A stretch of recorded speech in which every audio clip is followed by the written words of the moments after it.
आज की जो कहानी है उसके नाम अनोखी। रात की सन्नाटे, एक अजीब सी ठंडक और दिल की धड़कन तेज होने लगे। कभी कभी जो हम देख नहीं सकते वो हमारे आसपास होते हैं। आज की कहानी सिर्फ एक कहानी ही नहीं, बल्कि एक ऐसी अनुभव है जो आपको महसूस होने लगेगी, आपके बिल्कुल करीब। अगर आप अकेले हैं तो यहाँ रुकने से पहले सोच ले। कहानी शुरू होने के बाद आप चाहकर भी इसे रोक नहीं पाएंगे। स्वागत है आप सभी को अनुभूतिका में। मैं हूँ अनामिका, कहानीकार, और आज मैं सुनाने जा रही हूँ शुभो द्वारा लिखी एक भयानक कहानी, अलौकी। क्या आप तैयार हैं? तो चलिए अंधेरे में कदम रखते हैं।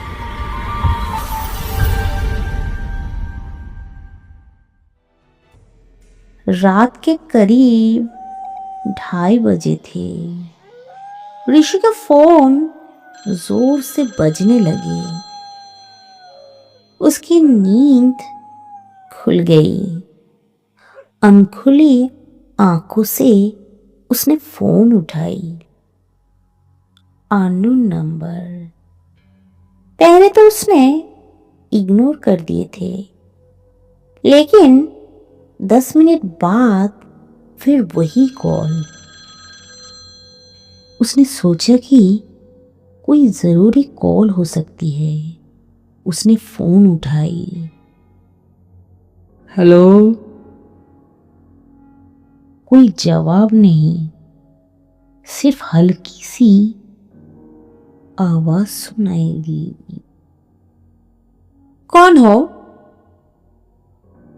तभी एक धीमी ठंडी सी आवाज आई। ऋषि, दरवाजा खोलो। उसके बदन एकदम से ठंडे पड़ गए। ये आवाज अजीब थी, न लड़की की ना कोई लड़के की, जैसे कोई दूर से बोल रहे हो। ऋषि के दिल जोर जोर से धड़कने लगे। उसने सोची कि शायद कोई मजाक कर रही है। वो धीरे धीरे उठकर दरवाजे की तरफ गई। जैसे ही उसने पीपोल से देखे, बाहर कोई नहीं थे, लेकिन फिर उसकी नजर दरवाजे के नीचे गई। वहां एक परछाई थी, हल्की हल्की हिल रही थी। कौन कौन है? कोई जवाब नहीं आई। तभी एक और आवाज आई। खोलो ना। एकदम जोर से, जैसे कोई चीख रही हो। ऋषि घबराकर पीछे हट गई। उसके हाथ कांपने लगे। दरवाजे के नीचे से अब कुछ सुर्ख रंग टपक रही थी। कौन? ये क्या हो रही है? उसकी दिमाग एकदम सुने हो गए। लेकिन तभी दरवाजे जोर जोर से हिलने लगे। कोई बाहर से जोर लगा रही है, जैसे तोड़कर अंदर आना चाहते हैं। ऋषि ने फटाक से पीपुल से दोबारा दिखे। अब भी कोई नहीं थे, लेकिन फिर उसके कमरे की शीशे वाले अलमारी के शीशे में कुछ दिखे। एक काली परछाई जो धीरे धीरे उसकी तरफ बढ़ रही थी। वो गुम से हो गए।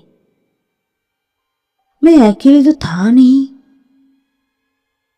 परछाई धीरे धीरे बढ़ती गई, जैसे कोई उसके करीब आ रही हो।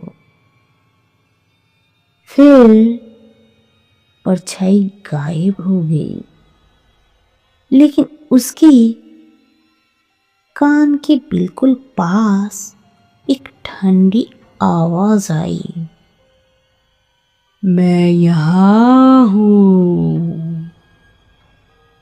ऋषि जोर से पीछे घूम गए, पर वहां कोई नहीं थे। रात के 3 बज चुके थे। ऋषि का फोन फिर से बजने लगी। उसने फोन उठाई। स्क्रीन पर नाम आई मां। लेकिन ऋषि की मां तो 3 साल पहले ही मर चुकी थी।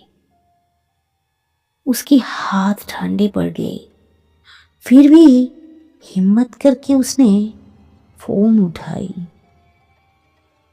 बेटा, दरवाजा खोलो। ऋषि के हाथ से फोन गिर गए। उसके पूरे शरीर कांपने लगे थे। उसने पीपुल से दोबारा देखे। बाहर कोई नहीं थे, लेकिन तभी उसके कमरे एकदम से ठंडे पड़ गए। पीछे से एक सांस लेने की आवाज आई। ऋषि ने धीरे धीरे घूमकर देखे। आईने के अंदर कोई और खड़ा थे। लंबी सफेद आंखों वाली एक औरत जो सिर्फ आईने में ही दिख रहे थे। वो धीरे धीरे मुस्कुरा के कही। वो धीरे धीरे मुस्कुरा रही थी, पर उसके मुंह धीरे धीरे फट रहे थे। ऋषि चीखने चाहते थे, पर आवाज ही नहीं निकली। तभी अब तुम कहीं नहीं जा सकते।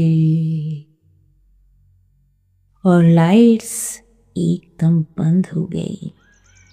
सुबह होने पर पुलिस को ऋषि के कमरे के दरवाजे अंदर से लॉक किए मिले। जब दरवाजे तोड़े गए, ऋषि के सब कुछ जमीन में पड़े थे। उसकी आंखें खुली थी, जैसे किसी चीज को घूर रही हो। अलमारी के शीशे पर खून से लिखे थे, वो अब भी यही है। पुलिस ने जब सीसीटीवी कैमरा चेक किए, उसमें सिर्फ ऋषि ही दिख रहे थे, लेकिन उसकी परछाई 2 थी। तो ये थी आज की कहानी। कभी कभी जो दिखते हैं वो सच नहीं होते, और जो नहीं दिखते वो शायद आपके करीब ही हो। अगर आपको ये कहानी पसंद आई तो अनुभूतिका को सब्सक्राइब कर लें, भूलना नहीं। क्योंकि अगली बार आप कहीं भी हो सकती है, मगर वो आपकी पीछे हो सकती है।